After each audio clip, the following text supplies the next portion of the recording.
Hello. Today we'll be talking about the first board, how you as learn to love and how to heal it. Before we understood love, we experienced it through patterns who showed up and who did it. Psychoanalyst John Bowlby discovered something profound. The bond between a child and a caretaker becomes the blueprint for all the future relationships. I quote, "The way we behave in a relationship is shaped by our earliest emotional bonds," from Attached by Amir Levine and Rachel Heller. The invisible system.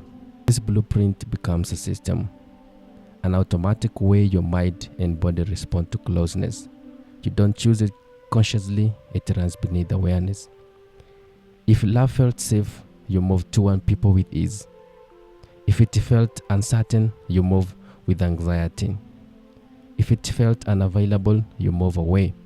I quote, "Being able to feel safe with other people is probably the single most important aspect of mental health." I close the quote from the book The Body Keeps the Score by Basil van der Kolk.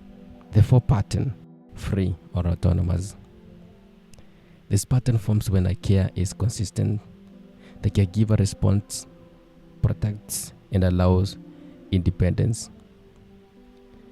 We will give an example in real life. Think about a child falling. Then a parent comforts them, but doesn't panic.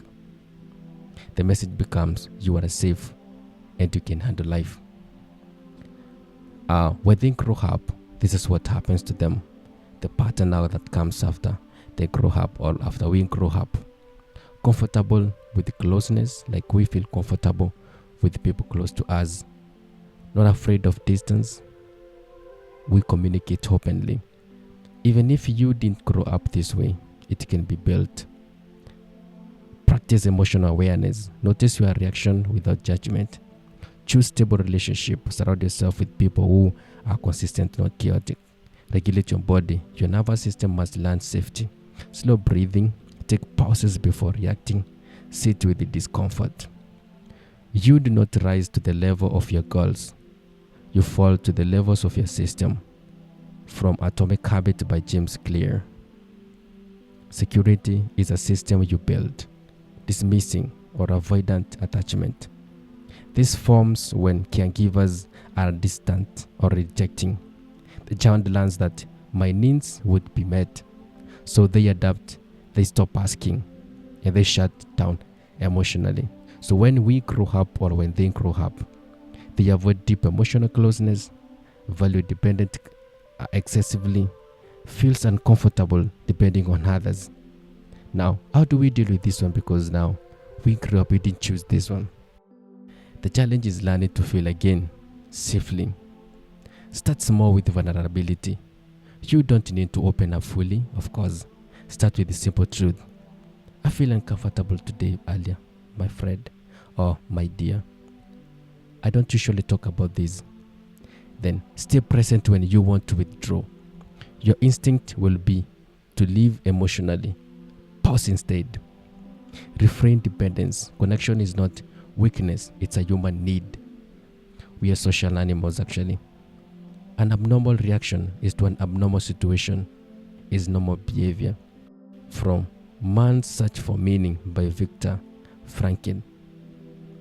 Your distance was once necessary, but now it may be limiting you. Enmeshed, ambivalent or anxious attachment. This forms from inconsistency. Love is unpredictable.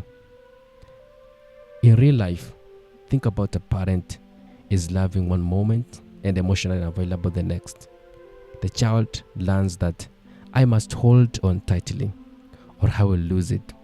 So when we grow up or when they grow up, they have fear of abandonment, overthinking relationships, seeking constant reassurance. Now, how do we deal with this one? The goal is to create internal stability, separate fear from reality. Ask, what evidence do I have right now? Not what you feel, but what is actually happening. Build self-soothing skills.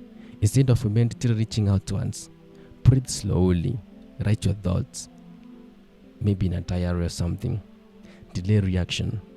Okay, if someone, whatever, just don't act instantly. Reduce over dependence. Balance connection with the dependent. Anxious attached people are highly sensitive to sign of rejection from attached by Amir. Awareness reduces that sensitivity. Disorganized attachment. This pattern forms when love and fear are mixed together. The caregiver is both safe and unsafe. So when we grow up, or when they grow up, they want closeness but fear it. They pushes people away, then pulls them back. They feel emotionally unstable. Now, how do we deal with this one? They require deeper, patient work. Create stability in your environment. Consistency in daily life reduces internal chaos. Learn emotional grounding. When overwhelmed, focus on breathing. Notice your surroundings. Bring yourself back to the present. Seek safe, predictable connections. Not intense ones, stable ones. Neuroscience research shows that the only way we can change the way we feel is by becoming aware of our inner experience. From the body keeps the score by Basel. Healing begins with awareness.